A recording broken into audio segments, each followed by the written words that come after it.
Well, my personal coming of age story is one that, oddly enough, had to begin with my mother. A 98-pound sweetheart of a human being, but it was also a larger-than-life, God-fearing Christian mother who, when filled with the Spirit, could rip a smutty novel in two with her bare hands. My father might have made the money, but my mother made the rules. And nobody in our house dared break those rules. That included my father. Cuss words in our house were heck, darn, dang, dadgummit.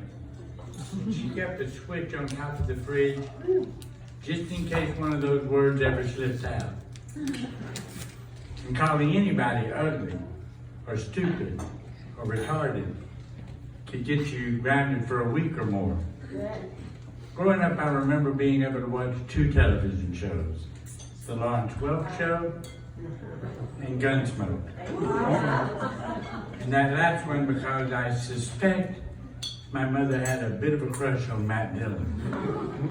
But hey, who didn't? The other nights were generally spent at church for one service and the other. And then of course all day on Sunday. I think at this point I should ask, in a home such as this, what do you think are the odds that the words penis or vagina were ever once mentioned? Nil. In my house, a penis was called a wee-wee. As a matter of fact, every time I took a bath, which was usually about twice a week, my mother would, without fail, yell through the door, "Don't forget to wash behind your ears, and make sure you scrub your wee-wee." Even after I got too old for her to do that anymore, out of sheer habit, as soon as I put soap on my washcloth, I would say it to myself. "Don't forget to wash behind your ears, and make sure you scrub your wee-wee." And I'd heard the word penis a few times at school, and had finally decided it was some of the boys' slang word for a wee-wee. But as far as the word vagina, well, that word remained as foreign to me as anything else. Now, I had always wondered about girls, despite the fear that God would strike me down for it. I still wondered, breasts were out there for everybody to see.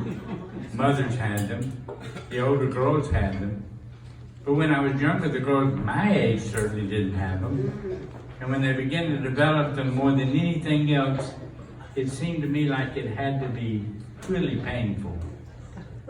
And that God would probably want me to pray for them, which I did. Of course, as we all got older, it became very evident that some of the girls needed more prayer than others.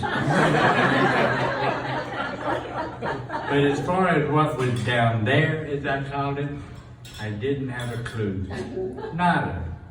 Was it like me, only a little bit different somehow? I was no idiot. I knew a girl had to have a wee-wee.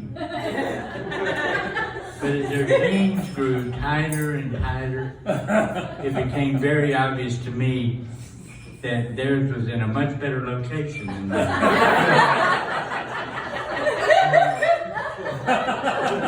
There was one time that I thought I got a bit of a clue.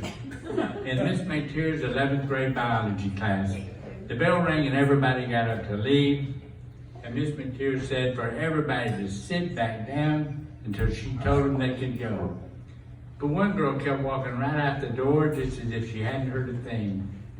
And the boy in the desk behind me said, "Boy, has she got some big balls." Clue number one. Apart from being very unattractive, I was a religious nut, mother's boy, freak show, all the way through high school. And when I graduated the month of my 18th birthday, I had barely spoken to anybody in the 3 years that I was there. And when I walked through the doors of that boys' dorm in that little junior college in Mississippi, these things were still true. I'd never had a date, never even held a girl's hand. And I didn't know any more about the physical makeup of a girl than I did when I was 5 years old. And I still called a penis a wee-wee. But the fact was, nobody knew me there. Didn't know anything about me. And I felt like I still had an outside shot at being a normal kid. Every dorm room had 2 boys, and my roommate was a sophomore named Gordon Cooper. Gordon showed up the day before classes were to begin, and other than your usual introduction, about all he said to me was that the showers in our wing of the dorm only had 4 stalls.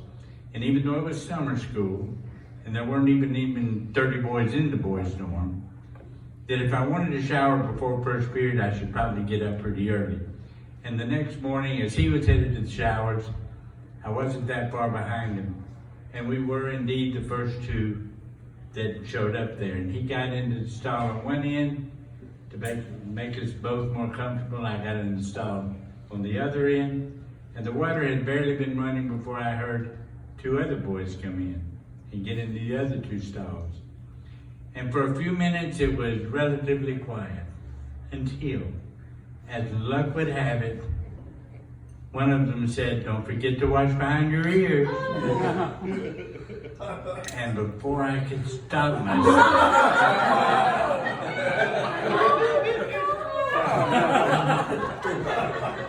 I said, "Make sure you scrub your wee-wee."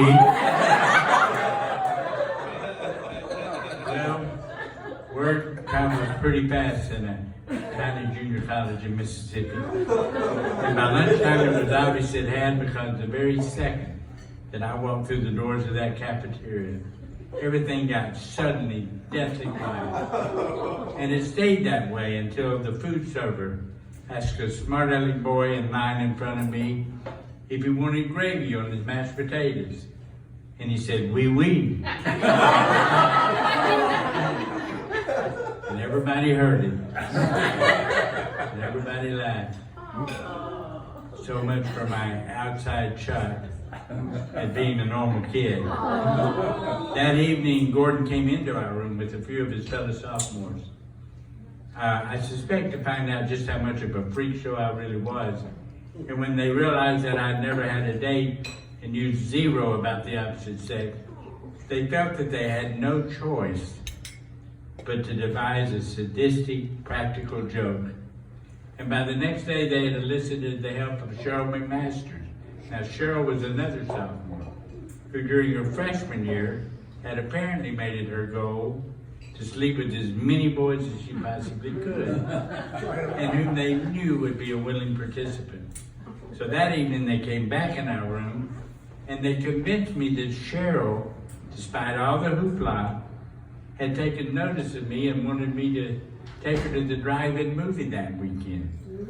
They said if I would do it, I would definitely get to first base, which I assumed was holding hands. And then I might even get to second base, which I figured was something like kissing, which I was pretty sure I wasn't ready for.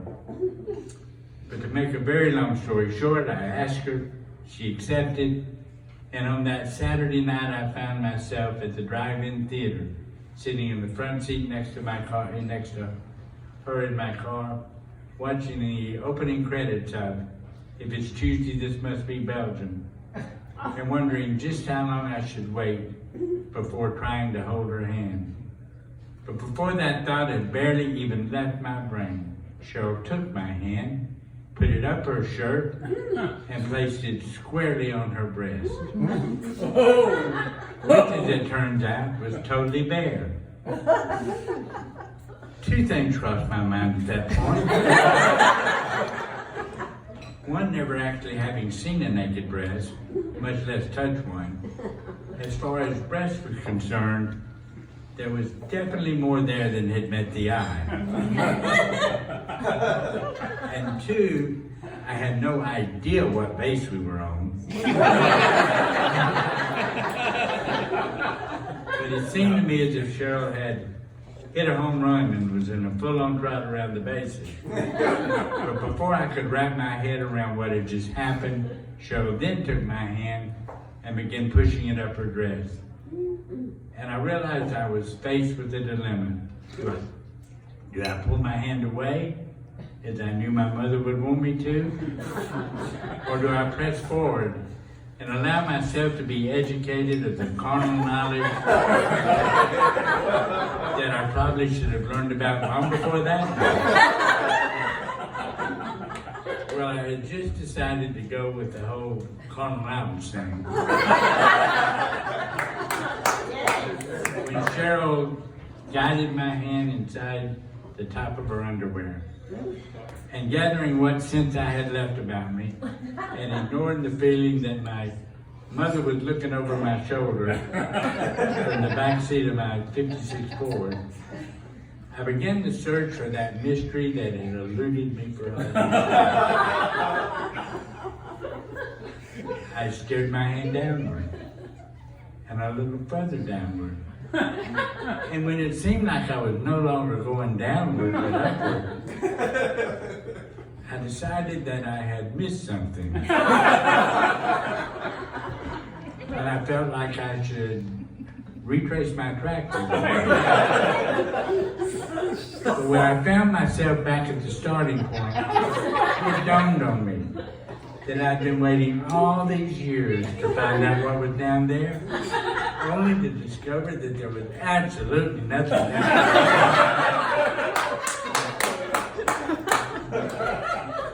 Well, as soon as the library opened up the next day, I was checking out a book that described in detail the nuts and bolts of the inner workings of the female human anatomy. That included, by the way, the whole notion of a menstrual period, which totally freaked me out. And I was really glad to find out that those were limited to the girls. But as every page I turned, as I looked through the book, with every page I turned, I got angrier and angrier with my parents for allowing me to go out into the world so clueless. And I even questioned if there was a God. And if there was, what kind of a God would make a young man feel so guilty about the whole thing? Amen. Well, fast forward to today, and I can tell you that I loved my parents till the day they died, and I respected them more than any other two people I've ever known. And I might be the only one on West Empire Street, or even in my family, but I still believe that God is the creator of all things, and that Jesus was his only son, and that they, being who they are, had witnessed it all throughout history, both the good and the bad. Really sad things like the fall of man, the flooding of the earth, the biblical plagues, all the wars, human slavery, even the Holocaust. But even considering all these things, I believe that both of them, on that June night back in 1969, were looking down on that drive-in theater in that tiny little town of Newton, Mississippi. And that Jesus looked over at his Father and, trying not to laugh, said, "Is that not the saddest thing you've ever seen?"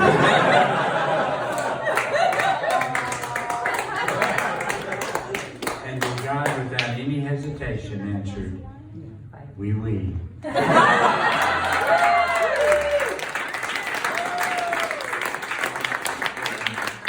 Never let it be said that God doesn't have a sense of humor. Thank you so much for the extra time, and you guys have been excellent.